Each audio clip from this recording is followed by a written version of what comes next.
ఐటీలో ఎంట్రీ కావాలా? Trainee software engineer గా అజా కోడింగ్ ట్యూటర్ లో 2 వీక్స్ ట్రయల్ పీరియడ్ లో వెంటనే చేరండి. Hello my dear friends, welcome to Suman education TV. నేను మీ కర్ణాటి అశోక్ చక్రవర్తి. ఒకసారి మళ్ళీ దీని గురించి చెప్తాను నేను మీకు.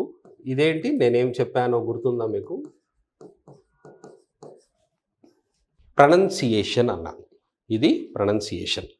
అలాగే ఒక వర్డ్ కూడా రాశాను, అది కూడా కాన్వర్జేషన్ అని రాశాను.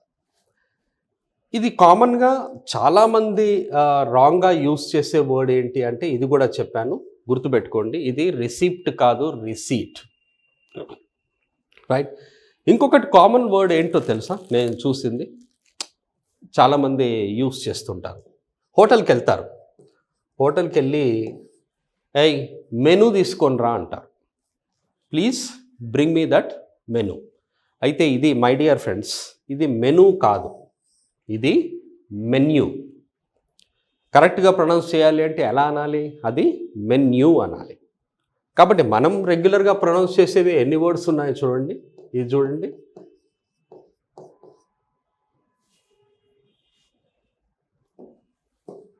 Conversation, pronunciation, receipt, menu. Okay, ఒక్కొక్క దగ్గర మనం ఏం చూస్తామంటే ఇది కూడా చూస్తాం. ఏం చూస్తాము అంటే, సార్ నిన్న మేము ఫీ పే చేశాం సార్, మరి మాకు మెటీరియల్స్ ఇవ్వలేదు అంటారు. మెటీరియల్స్ ఇస్తా అన్నారు సార్, మెటీరియల్స్ ఇవ్వలేదు అని. మై డియర్, గుర్తుపెట్టుకోండి, మెటీరియల్స్ అనే వర్డ్ ఉండదు, మెటీరియల్స్ ఉండదు, ఓన్లీ మెటీరియల్ అనే అనాలి. Material is always singular one. ఎందుకలా అంటే ఇట్స్ అన్ అన్కౌంటబుల్ నౌన్. దీన్ని it is considered to be an uncountable noun అంటారు. అది అన్కౌంటబుల్ నౌన్. అన్కౌంటబుల్ నౌన్ని మనము ప్లూరల్లో యూజ్ చేయలేము. ఫర్ ఎగ్జాంపుల్, మీరు ఒక వర్డ్ దీన్ని మీరు ప్లూరల్ చేయండి, నేను మీకు టైం ఇస్తాను, ఒక 10 days టైం ఇస్తాను, దీన్ని ప్లూరల్ చేయండి. ఎప్పుడైనా చేయగలరా మీరు? మనీస్ అనగలుగుతారా? మనీస్. చూడండి, దీన్ని మీరు ప్లూరల్ చేయగలుగుతారు. గోవర్ అన్నాం. గోవర్ అంటే ఏంటో తెలుసా? గోవర్ అనే వర్డ్ ఉంది. గోవర్ అంటే ఏంటంటే నేను చెప్తాను చూడండి. గోవర్ అంటే వెళ్ళేవాడు అని. Goer, whether male or female. He is a temple goer అన్నాం. He is a temple goer అంటే అర్థం ఏంటి? అతను రోజు టెంపుల్కి వెళ్ళొస్తూ ఉంటాడు అని అర్థం. గోవర్ అన్నాం. గోవర్ని మనం ప్లూరల్ చేయొచ్చు.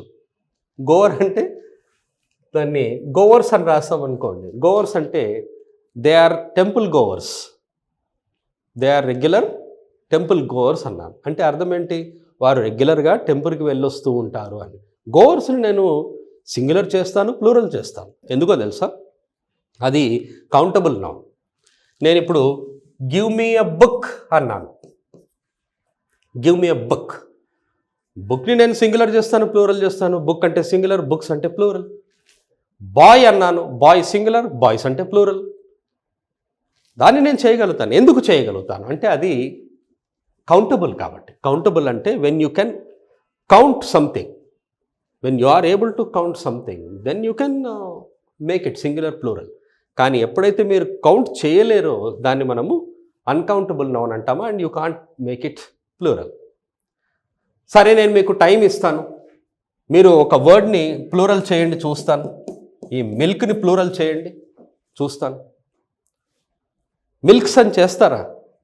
మిల్క్స్ చెయ్యరు మీరు. గివ్ మీ టీస్ అంటామా మనం? అనము.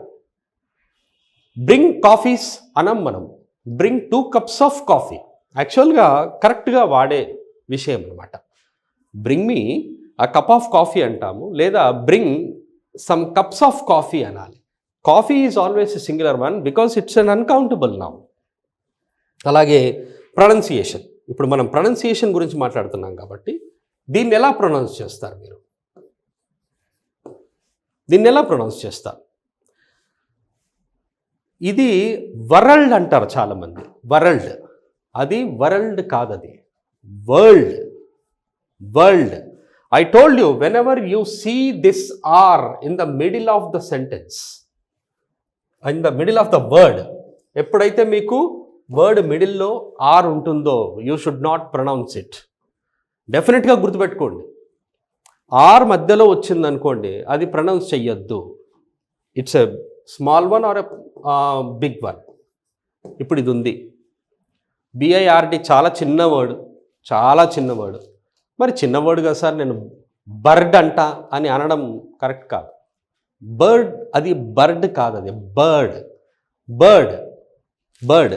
అలాగే ఇది లాస్ట్లో వచ్చినా కూడా you should not pronounce it. The other people should not listen to that sound. యాక్చువల్గా ఇప్పుడు చిన్నది ఉంది, ఇది ఉంది అనుకోండి, ఇదేంటి చాలా చిన్న వర్డ్, చాలా చిన్న వర్డ్. CAR అన్నాం, కార్.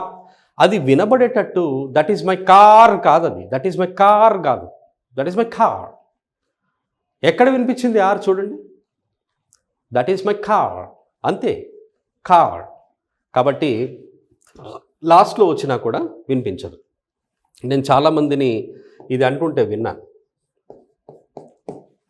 చాలామంది ఏమంటారో తెలుసా, అది ఎలా ఉంది మూవీ అన్నాం అనుకోండి, అబ్బా మూవీయా చాలా వరస్ట్ ఉంది అంటారు. అది వరస్ట్ కాదు, అది వర్స్ట్. వర్స్ట్ ఎందుకంటే ఆర్ వచ్చింది కదా మిడిల్లో, ఆర్ని మనం ప్రొనౌన్స్ చేయొద్దు. And again I remind you of that, last letter ఏదైతే ఉందో, last letter whatever the letter it is, that should not be heard by any one. అది ఎదుటి వాళ్ళకు వినిపించకుండానే మీరు అనాలి. ఎక్కడ వినిపిస్తుంది చూడండి, మనం ఇన్ని వర్డ్స్ రాస్తాం. వరల్డ్ అన్నాను, డి వినిపించొద్దు, వరల్డ్, దట్స్ ఇట్. ఆ డి వినిపించదు. బర్డ్, డి వినిపించదు.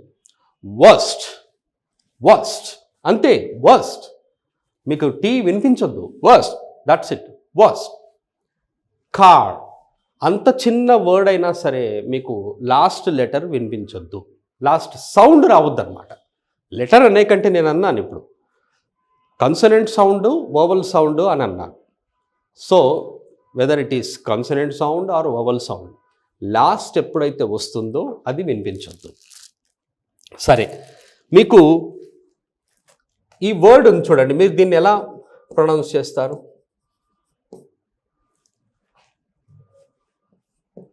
దీన్ని ఎలా అంటారు? ఆటోమేటికల్లీ అంటారు. ఆటోమేటికల్లీ కాదది, కల్లీ కాదది, ఆటోమేటిక్లీ. Automatically, automatically. ఇక్కడ మనము షార్ట్ చేసి చెప్పాలి. Automatically, automatically. Systematically, systematically. So మాట్లాడేటప్పుడు అలా ప్రాక్టీస్ చేస్తేనే మన లాంగ్వేజ్ బాగుంటుంది. ఎదుటి వాళ్ళు వింటే ఇతను చాలా బాగా ఇంగ్లీష్ మాట్లాడుతున్నాడు, కరెక్ట్ ఇంగ్లీష్ మాట్లాడుతున్నాడు అని చెప్పి ఎవరైనా అనుకుంటారు.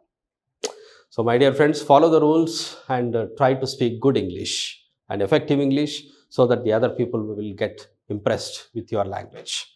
Thank you very much. Have a nice time and have a nice learning. All the best.